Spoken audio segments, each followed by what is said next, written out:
بہت سے چہرے یعنی لوگ اس روز شادماں بھی ہوں گے، اپنی محنت کے بدلے پر خوش،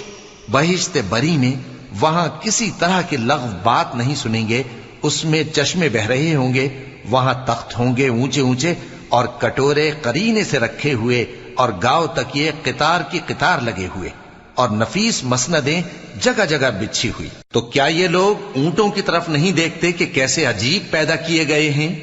اور آسمان کی طرف کہ کیسا بلند کیا گیا ہے، اور پہاڑوں کی طرف کہ کس طرح کھڑے کیے گئے ہیں، اور زمین کی طرف کہ کس طرح بچھائی گئی؟